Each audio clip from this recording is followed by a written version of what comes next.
Parallels are obvious, but what is remarkable about Martin Luther King's own stand against oppression is how clear and complete his message was from the start.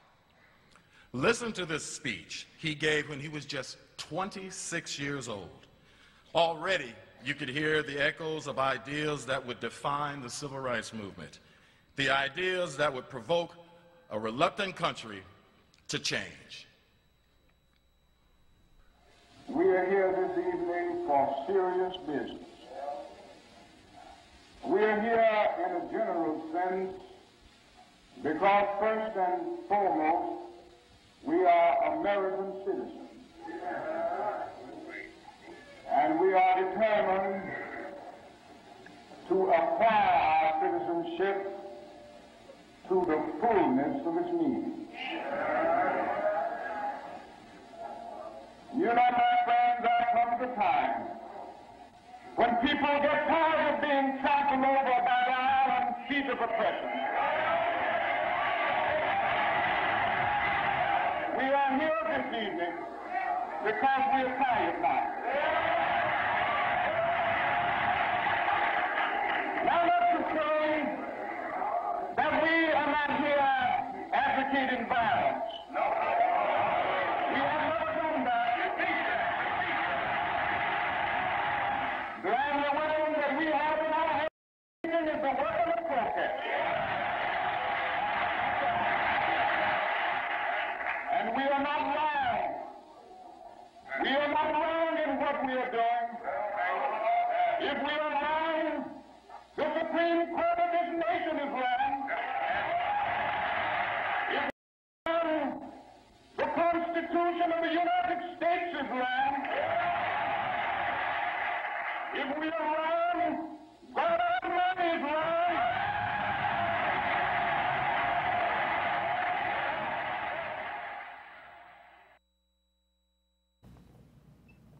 Welcome to the Gilchrist Experience. That's an outtake of a concert that was in Cleveland. It had a full orchestra on Martin Luther King's Day. And I noted that because Martin was 26 when you heard that speech. And the rewards of his struggle after all these years, only unelected person with a holiday. And his theme of fighting for justice peacefully. You know, nonviolent, peaceful struggle. You're an American citizen, you fight for your rights, and you go by the Constitution. And that was his theme. And here we honor that today, and yet we've got a clown in the White House breaking all the rules. So I just want to honor Martin Luther King and think about his struggle and what should be our struggle, our heritage. He died at 39. I was at 26. Short life. But here we have today, a young man, Jeffrey Descovich, who was wrongfully convicted and spent 16 years in prison. You were, what, 17 when it happened? I was 16 when I was arrested, but okay. I got bailed out. I turned 17 by the time the trial commenced, and which, as you know, I was wrongfully convicted of. So I was incarcerated from age 17 So tell to me 32. the situation that caused all this. So one of my classmates in high school, it was Peekskill High School, so it was, suburbs here in New York. And she was an immigrant from Colombia. She had been in the country for about 1.5 years. She was leading a pretty sheltered life. And you know, she went missing, and a few days later, her body was found naked from the waist down. And there hadn't been a murder in Peekskill for maybe 20 years. Right. So it created an atmosphere of fear, rumor, and paranoia. So in the course of the police investigation, they interviewed a lot of students from the high school. And because in high school I was quiet, I was to myself, I didn't quite fit in. Some of those students told the police, well, they might want to look at me, because I guess the underlying theory is people who don't fit in socially commit heinous crimes. What year was this? This was well, she was killed November 15th, 1989. So I was arrested shortly after that in 1990. Okay. So another aspect of how the police focused in on me is this was really my first brush with death, and so I was kind of a sentimental teenager, and so I overreacted emotionally. It really touched me.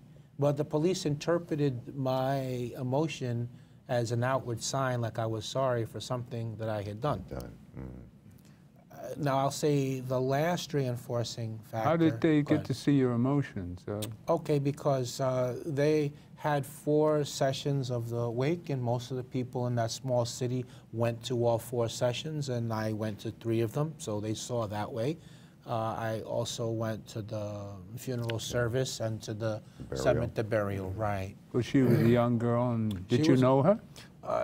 Depends on how you mean by the word know. Did you see her? Yeah. So she was in 2 of my classes as a freshman, one as a sophomore, but we were not, I knew her name, she knew mine, that was the extent of it. We weren't even really on a hi-bye basis.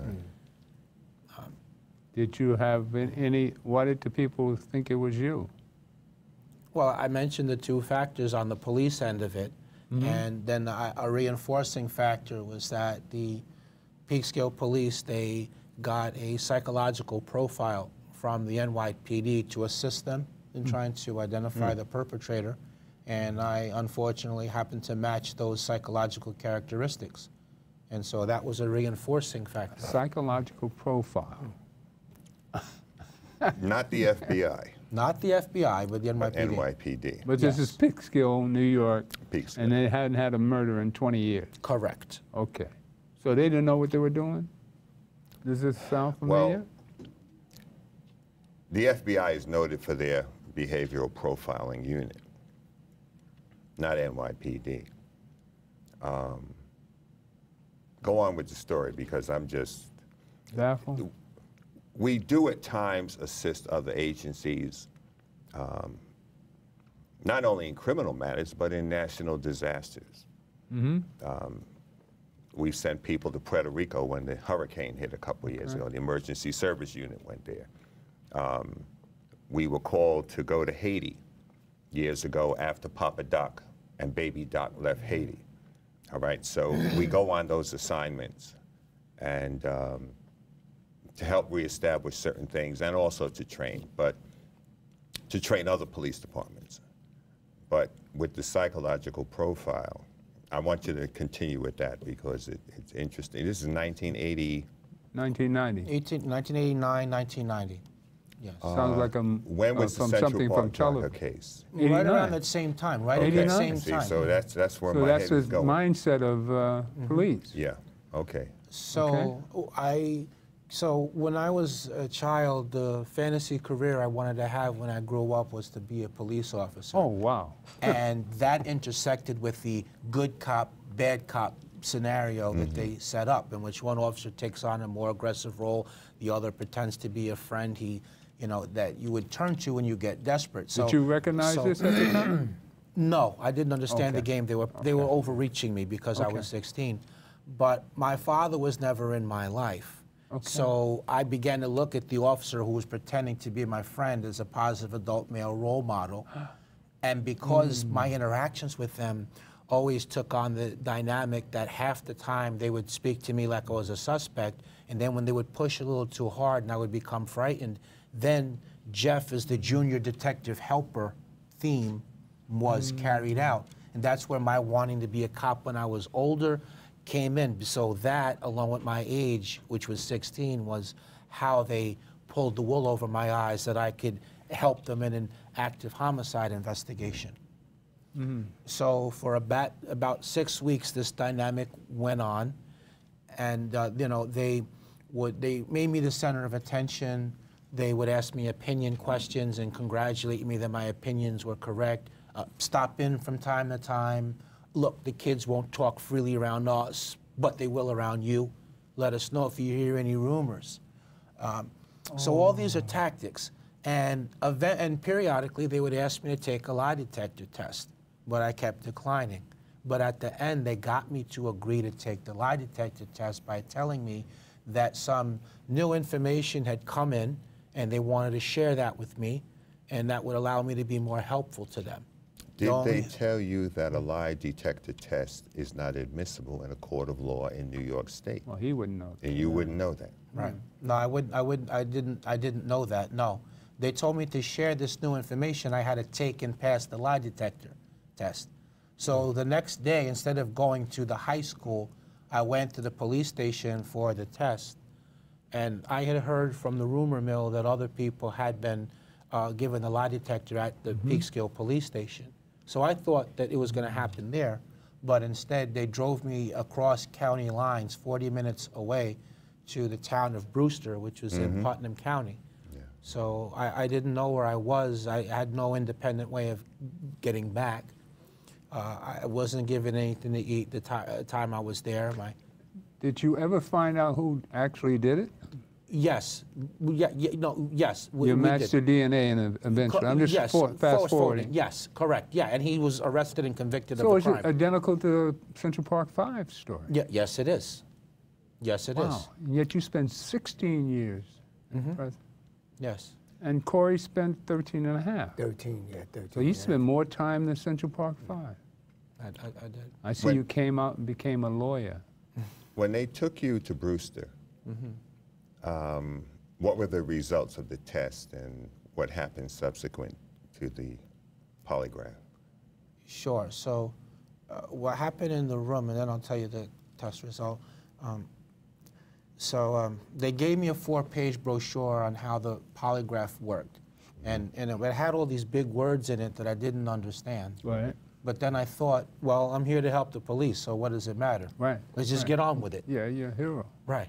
So they put me in small room, and that's when this polygraphist, he was a Putnam County Sheriff's investigator, but he was dressed as a civilian, and he never told me he was a police officer.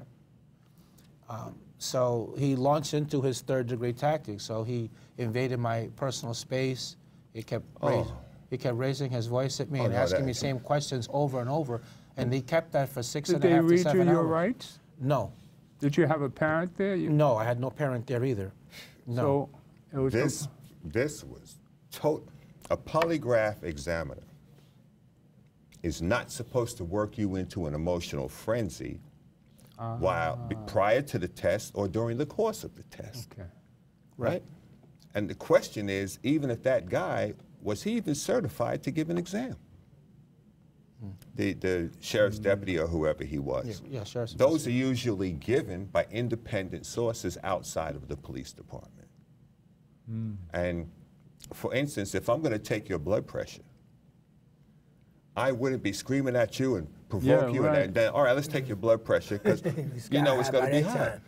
Same thing with the polygraph examiner. So, but you didn't know. Right. You didn't have a lawyer. Right. 16, well, back then at age 16, you're an adult. Yes.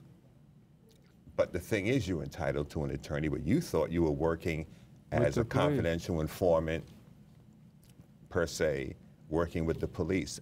And once they crossed, see, there was a thin line there. As an attorney, you would know, when you cross the line from being a witness to a suspect. Oh, yeah. Then we got to go to Miranda. Right. Yeah, right. Because everything changes. So he was provoking you during the course of the test. Wow. So at your trial, well, any of this stuff brought out by all of it was brought out, but I just want to add just a tad more, just to round your picture out, because it was a little bit more happened in the interrogation room. So he kept that up for 6.5 to 7 hours, and which is more than double the maximum amount of time that the literature says you could even polygraph somebody.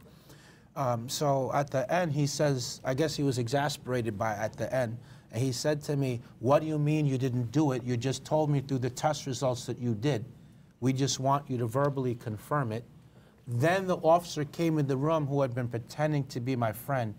And he told me, look, these other officers are going to harm you. I've been holding them off, but I can't do this any longer. You got to help yourself. Look, just tell them what they want to hear. You know, they'll let you go. They'll stop what they're doing. You know, you're going to go home. You're not going to be arrested.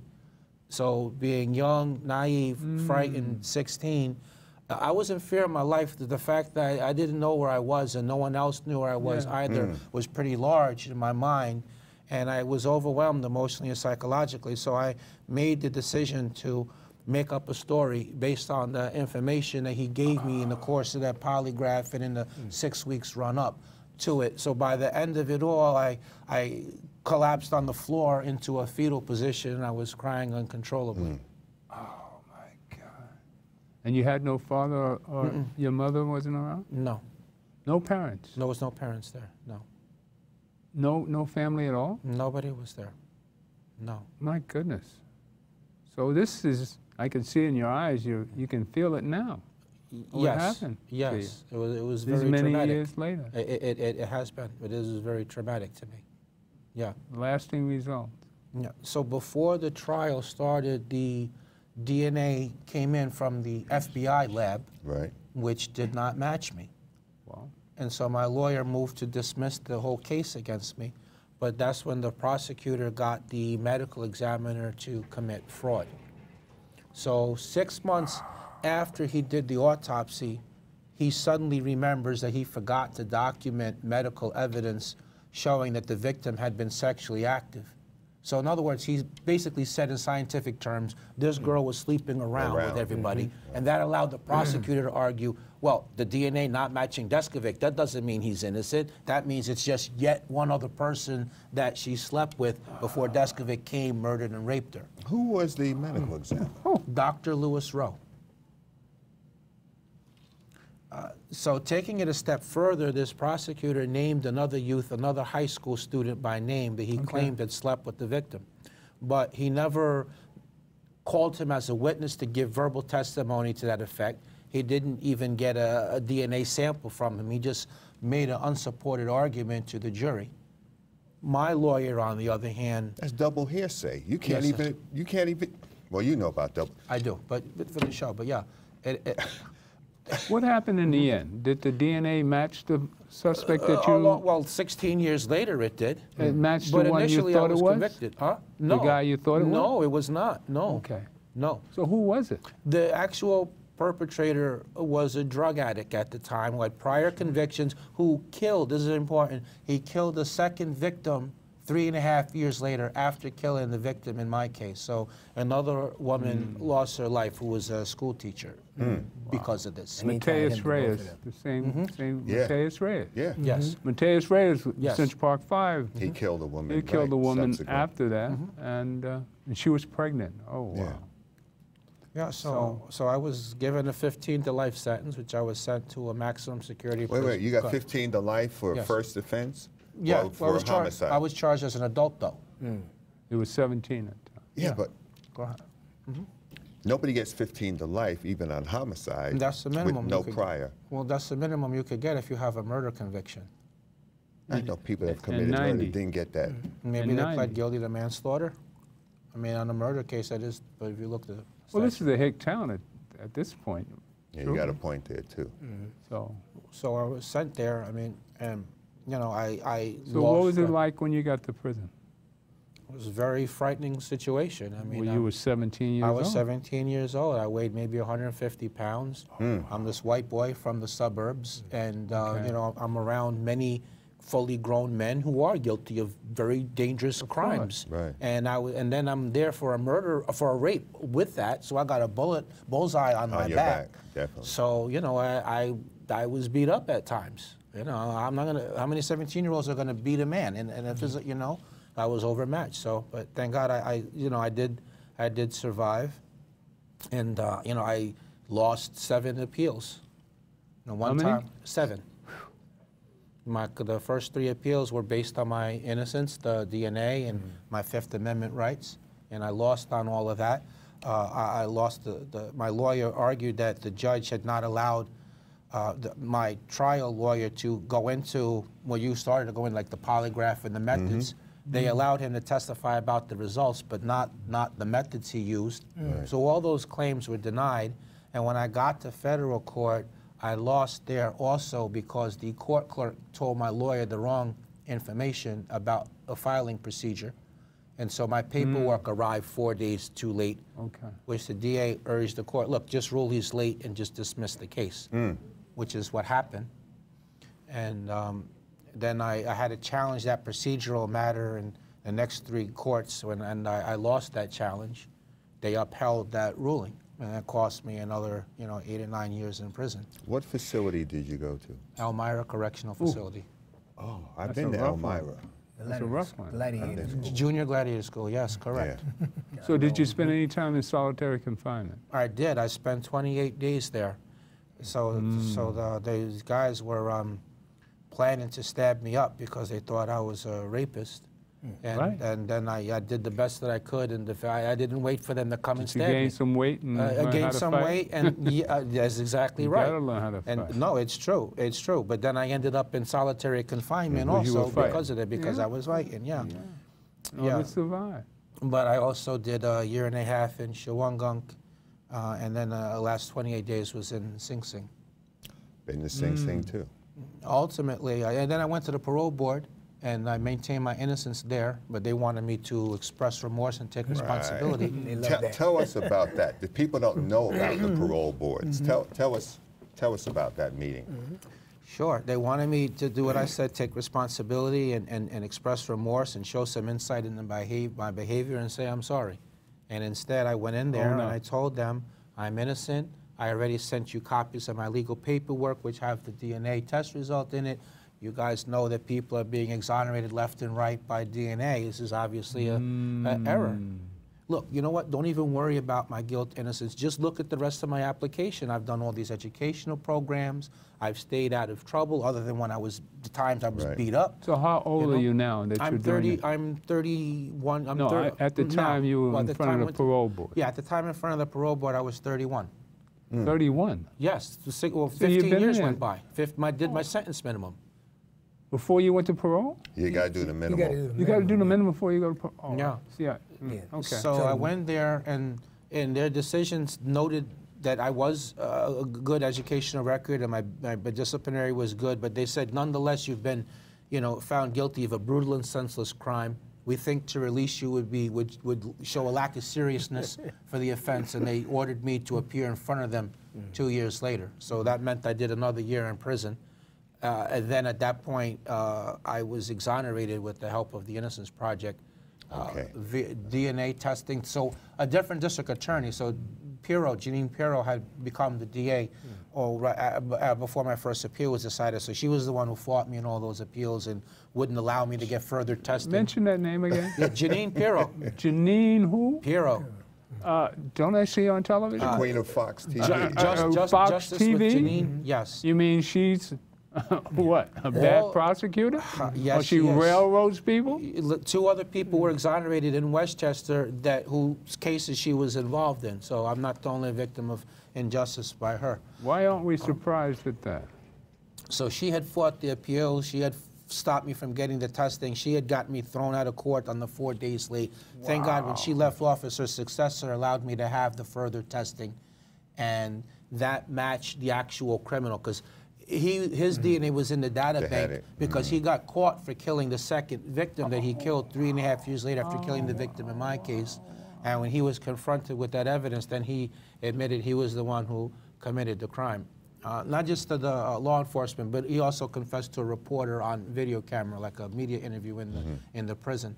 So my conviction was overturned and ultimately dismissed on actual innocence grounds. And he was arrested and convicted for the crime. You know what? I want to show this video of, if you can get number 3 ready. Or is it 4? 4, I think it's Jeffries.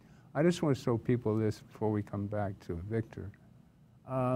Play that number 4 for me, will you please? This is showing you graduating. Oh.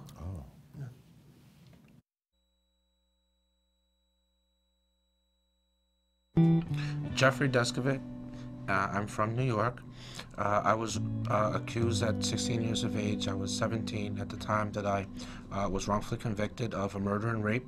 My conviction was based upon a coerced false confession that was obtained from me after many hours of interrogation, fraud by the medical examiner, prosecutorial misconduct, and an inept public defender. The conviction happened despite a pre-trial negative DNA exclusion. I lost all of my appeals. Ultimately, I was exonerated 16 years later because I was able to get further DNA testing via the data bank, which not only reaffirmed my innocence but also identified the actual perpetrator. On September 20th, 2006, my conviction was overturned and I was released. I went back to court November 2nd, 2006, at which point all the charges against me were dismissed on the grounds of actual innocence. I lost most of my friends when I was convicted. I had a couple of friends that stuck with me for a couple of years, but eventually what typically happens in most of the cases, your friends and your family, they all fall by the wayside and you end up really essentially by yourself. My mother was the only one who consistently came to see me, but in the last 6 years, I was lucky if I saw her once every 6 months. Relations with my family, that was one thing. Missing the natural cycles of life.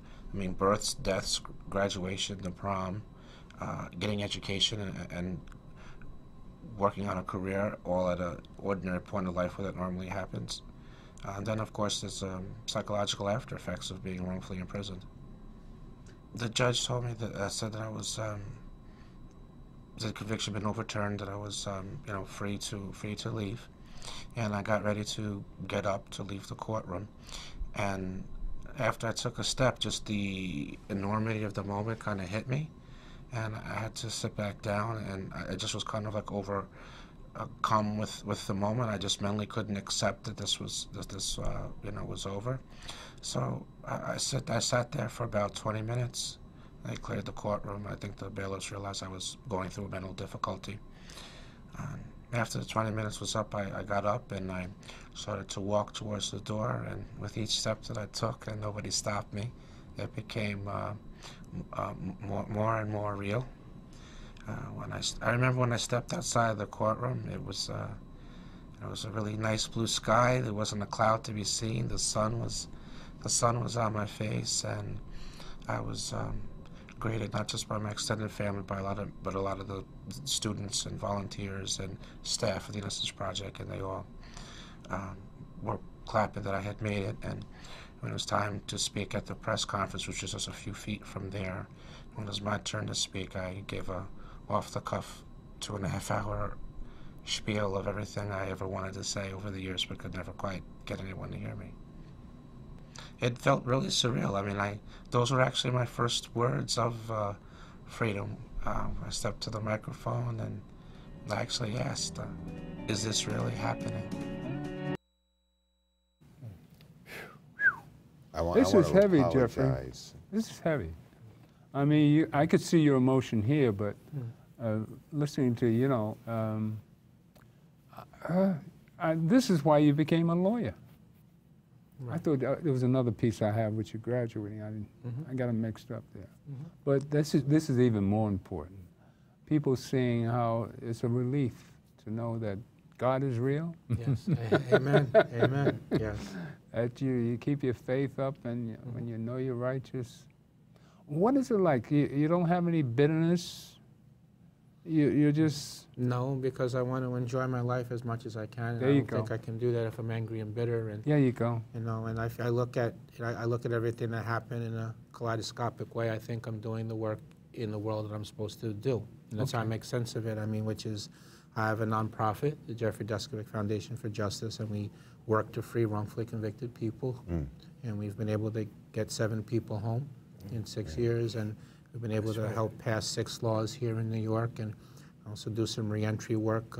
Leslie Robinson, the Recharge Beyond the Bars reentry game, and so all of the advocacy work, I think this is what I'm supposed to do in the world, and that's how I make sense of things. I see you working closely with Victor Pate. Yes, absolutely, sure. He's one of our heroes here. We've been working. We have him on all the time. We've been working with Victor, and we play Recharge the first and third Thursday of every month at National Action Network, and Victor's been a huge part of that. All right, let's show number 2, and then we'll start talking a little bit about solitary confinement. Number 2, please.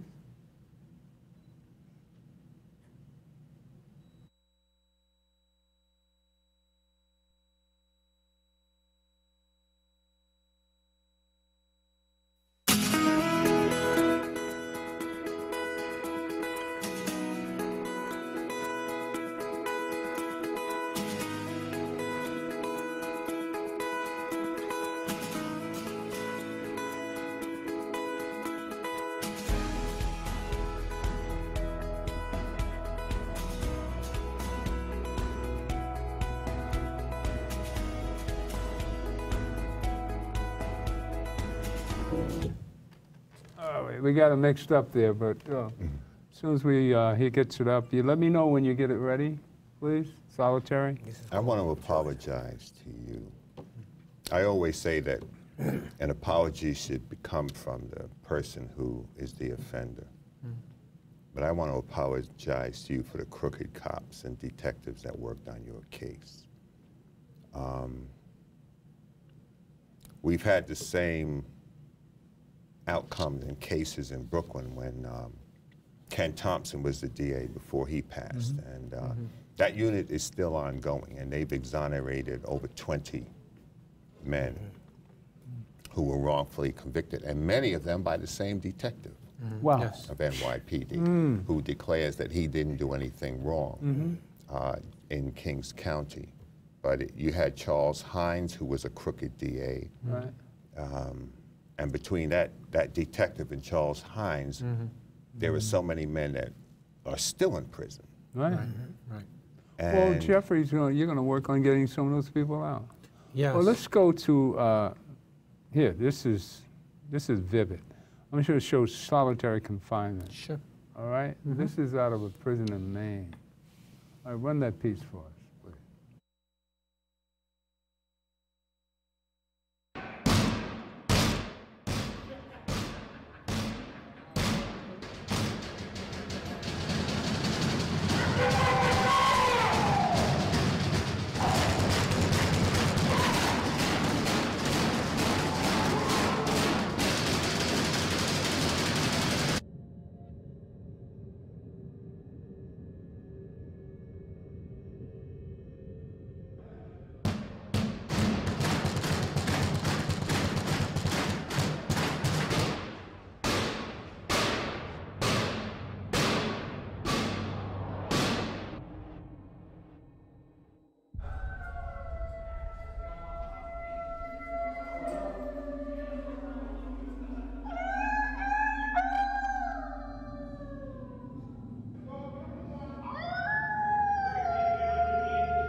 And this, is that a reminder? It is. You can see there that there was no window, so, you know, when I was in solitary, the only way I knew what time of the day was if the food on the tray was breakfast items. And besides that, I had no idea.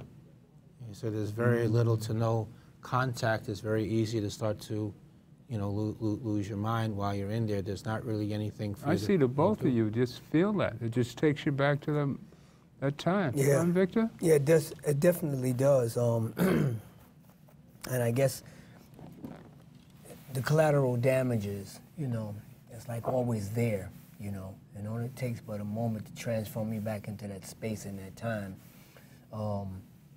And while speaking about that, you know, which is why the work that I do now as a New York statewide organizer for the campaign against alternatives to isolated confinement, and the work that we are doing with the campaign and the coalitions to get this bill called the Halt Solitary Confinement Bill passed, which will restrict the amount of time that anybody can be held in solitary confinement, but more importantly, the components that go along with that for people who may need to be separated from population for any given reasons that, you know, during the period of time of this separation, they be placed in alternative units that will include psychological and treatment services.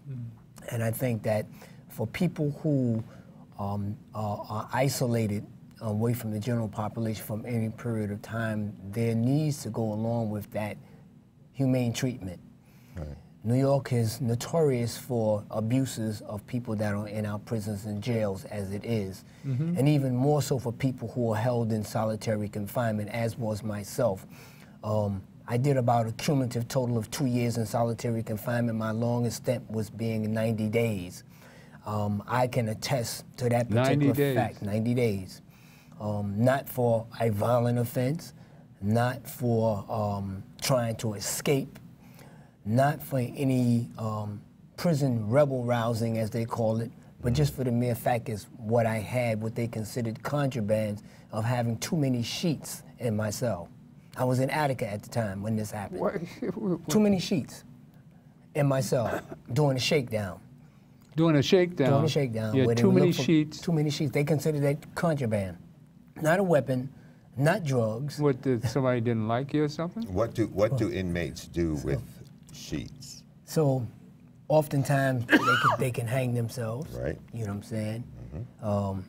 If they are going to escape, they can tie the sheets together to then try to use like a rope. Right. They've done that. That's only in the New movies. York. Come on. Right. We've done it here in New York. In real life, at the Brooklyn House of Detention. Also and the escape with the Puerto Rican nationals. Right. He went out the window. FALN, down on Atlantic Avenue in Brooklyn. That's a long time ago. Yeah. So imagine being in Attica, maximum security prison, 40-foot plus wall, right? And mind you, my possession of too many sheets turned out to be an attempt to escape. They said I was gonna tie these sheets together, and I was gonna not only get out of my maximum security cell, right, somehow go unnoticed to this 40-foot wall and sling it over and shimmy myself to freedom. In Attica, 1973 actually, right? So I wound up in solitary confinement for that. I mean, you can wind up in solitary confinement for a myriad of issues. I mean, really minuscule, but the fact of the matter is that while in solitary confinement, which is a 23 to 24-hour lockdown, and in some cases more than that because you're supposed to get 1 hour out of cell, which may or may not happen. And a lot of that hinges upon the relationship that you may have with the correctional officer at that particular time. For him not liking you, for you asking for something that you're supposed to get, and him just not liking your attitude. So that 1 hour shower time, rec time, and anything else you're supposed to get may not even come. You may even not be fed your meal. So, I mean, it's so many different things that can happen to a person while they're in solitary confinement, and DOCS, Department of Correction and Community Supervision, can actually do anything to anybody that they want while in solitary confinement. Well, the particular organization that I work for and the bill that we are actually advocating for, that people be held in solitary confinement, if anything at all, no longer than 15 days. Why is it taking so much time to get this bill through? You've been working on this for how long We've now? been working on this bill for 8 years now. 8 years. We were successful in getting this bill passed in the Assembly in 2018. Of course, you know, they have to be passed in both houses in order for it to be moved forward for the governor to sign. That's 2 years ago you got it passed in the House. In the Assembly. So what happened in 2019 legislative session, we have a majority of co-sponsors in the Assembly, which is 79, and a majority in the Senate, which is 34. Had the Senate leadership, which is Stuart Cousins in the Senate and Carl Heastie in the Assembly, had they brung those bills to the floor for a vote, we would have had the bill passed.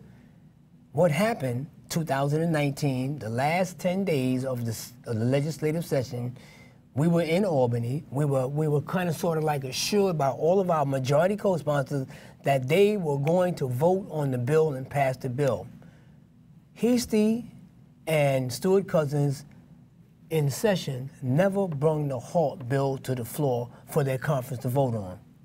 Hence, they went into a backroom deal with Governor Cuomo because Governor Cuomo was proposing an alternative to legislation, which basically meant he wanted to implement a administrative reform to solitary confinement that was totally, did not have the provision that we have in our bill, which says specifically it has to be programmatic services. No one can be placed in solitary confinement who has mental health issues. No one over 55 years old, no people with developmental or physical disabilities, pregnant women, juveniles can be placed in solitary confinement. Okay. That's embedded within our bill. Right. In addition to specific programs and specific out-of-cell time must happen. This is legislation. What about duration in solitary? And maximum? Yeah, maximum is 15 days. Okay. Maximum 15 days. What's and then it now? And then they get any time. There's no time period. What about Khalif Browder? So, well, Khalif Browder and, you know, with Rikers Island, 2.5 years in solitary confinement. 3/4 of that time he's and that just speaks to that, the out of controlness that they have in punitiveness, right? And it's all about punitiveness, right? So if this bill would have been in place, because our bill not only affects state prisons, it also affects jails, local jails. So this is across the board bill that we have been advocating for. Had that bill been in place, he wouldn't have been in solitary for as long as he was. And had he been in solitary, he would only have been there for 15 days, and then he would have been transferred to an alternative, specifically designed unit for behavioral and other issues, but there would have been treatment. There would have been services. Right. There would be psychological counseling. All of this would have been in place, and he wouldn't have been able to do this here. But I wanted to just say this right quick, because I don't want to take up all the time, is that we went to Albany yesterday, 800 strong, across-the-board organization that we put together our first advocacy day of the year. Governor Cuomo gave his State of the Budget address yesterday. There were 800+ people up in Albany yesterday there to protest, but more so to push our legislators and let them see that the people, this is what the people want. If this is supposed to be a society of people, by the people and for the people, we had people up there to speak with, to show our legislators that this is what the people want in support of the HALT bill being passed. Is the Attorney General working with you, Tish James, as a former defense attorney herself? Well, let me say like this here. We've kind of sort of like reached out to her office. She hasn't really, as far as I'm concerned, hasn't came out in real full support. She have made some comments about solitary confinement. Of course, most of the legislators, they all said there should be no solitary confinement. We support the reforms of the solitary confinement, but there has not been enough pressure placed upon our legislators, but more importantly, the leadership. Because no matter what, by us having a majority of co-sponsors in both houses, if they do not bring the bill to the floor for vote, they can't vote on the bill, which means it's still stagnated in the legislative process. Why are they holding it up? Because I guess they don't want to offend Governor Cuomo, because they were part of this deal, backroom door deal, that they sidewinded the conference because they were supposed to bring the bill to the floor for vote. They never did that. They went into a room with Governor Cuomo's counsel and them and kind of sort of like made a deal with him and his counsel that they would push his administrative proposed regulations to reform solitary confinement. What would that be? What did he have in mind? Let me say this here. The proposal that Governor Cuomo is proposing for reforms to solitary confinement, we're saying 15 days.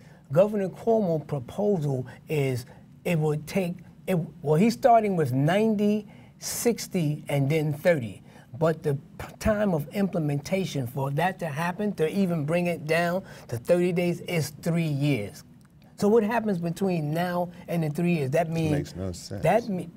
That means that people can be held in solitary confinement for as long as they want, as they do right now.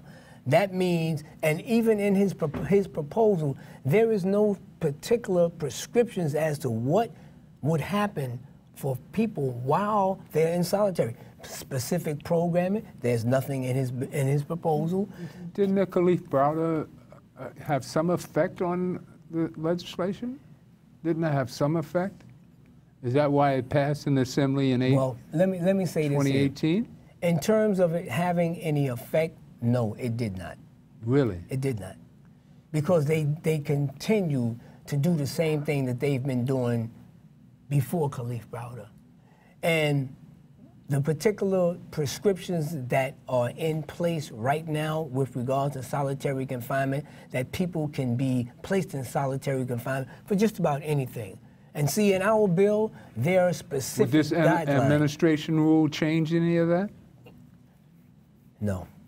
Sadly, no. That's Well, why we have the whole solitary what did confinement bill. Cuomo have in mind? So Cuomo has in mind administrative changes that will only bring down the amount of time that people can be held in solitary confinement down to the maximum is 30 days. But he's talking 3 years To get for it down that to to that. happen.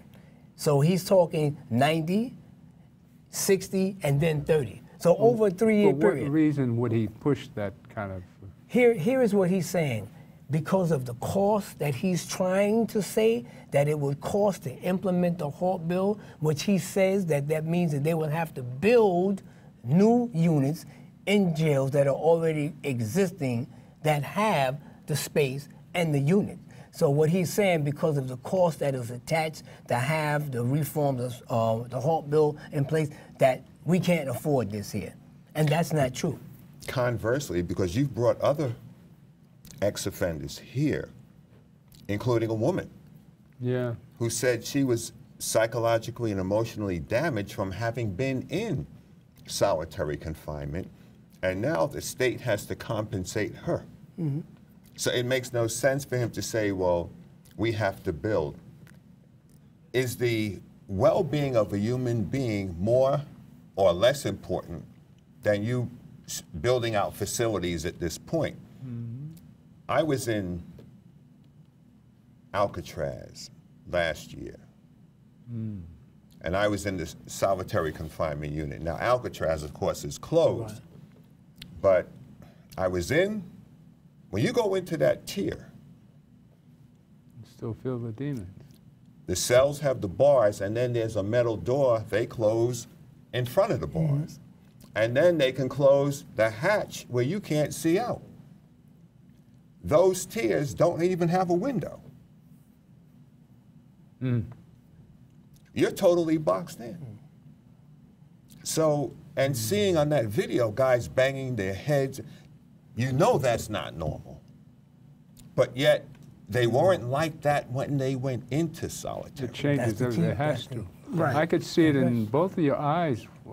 Just watching that. It took you right back there. Yeah, it did. It were traumatic memories. You know, people who have mental health experts who have studied the effects of solitary confinement. They say that it causes mental health issues, but then also if it exasperates, it aggravates That's right. pre-existing psychological issues. Yeah, you know, to build off your point when you mentioned you may not get the hours, so anytime they take you out of the cell when you're in solitary, they put you in handcuffs before you leave, and so I never liked being in handcuffs. So when they would come around and ask me, "Are you going to this 1 hour recreation?" I wouldn't take it. I would say no, because to me it wasn't worth it to be put in handcuffs just for you guys to put me in some cage area where I still can't even see the sky anyway. So what's the And difference? by yourself. And I'm by myself. That's not recreation. So I'd rather just stay. You know, then it was cold outside too. You on know top about of that, right? So I'd rather just stay in myself. Go out yourself. In It's terms cold. of the psychological, they're supposed to send the psych around periodically. They sent it around, but he would stand outside your cell. He would stand outside my cell. I'll personalize it. And ask me, how am I doing? And ask me different questions. And all the prisoners on that tier can hear everything that's being said. So I didn't feel free to Yeah, I'm having a hard time in here mentally. I mean, these walls is closing in on me. There's nothing for me to do. I done already slept way too much. I'm slept out. I can't sleep, and I'm just looking up at the ceiling, and that's it. There's no clock. I have no conception of what time it is. I'm having a hard time here, but I can't say any of that to the psych because everyone else, the prisoners are going to hear that. That's right. Well, you went in as a young man. That must have really been tough. Yeah. As a 17-year-old. Sure. Yeah. No, it was. I was 17 when I went to the prison. I was, so I went to solitary in 1996. So that would have been 5 years later. So I would have been 22, 23 years old in the solitary. But another thing too, you know, when you mentioned the food, you know, I have memories that. The loaf? So when you were sleeping, when they come around, the guards, if you're not awake, they will not feed you. Like, I woke up and they're feeding the cell next to me. And you missed... And I missed the meal. They refused. They said, next time be awake. That's right. That happened to me 2 or 3 times. And what about the lights being on 24/7? Oh, the light, yes. The lights are always on also, but that's what I was saying. Between that, lack of clock, no seeing outside, I lost track of the time. Yeah, the only way I knew it was breakfast time was the meal. Yes. Yes. So where'd you go to law school? Oh, okay. So I went to went to Pace Law School in Westchester in White Plains, which ironically was only 9.5 blocks from the courthouse where I was wrongfully convicted at.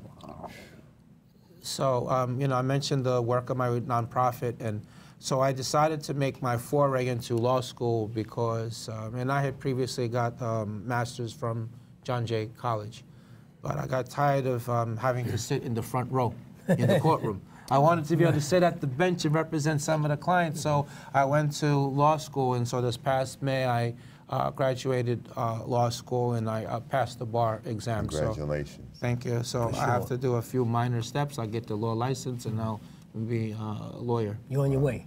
Yes.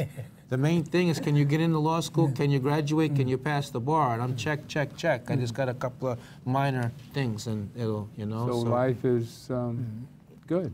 Life is good. You know, I feel like I'm making a difference, and I get a lot of meaning. I heal a lot through this work that I do, and you know, freeing people is one of the best things in the world. Is it a calling for you? It is a calling for me. Yes. Okay.